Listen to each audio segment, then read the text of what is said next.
In this video, I'll show you how to insert video in PowerPoint Online. First, open PowerPoint Online in your browser. Open the presentation you want to edit. Go to the slide where you want the video to appear. Click Insert in the top menu. Now look for Video.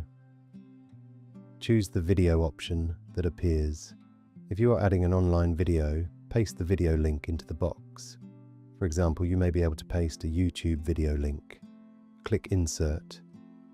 The video should now appear on your slide. You can move it around by dragging it. You can also resize it by dragging the corners. Now start the slideshow or preview the slide to check the video. Make sure it plays correctly, and that's it. You've now inserted a video in PowerPoint Online.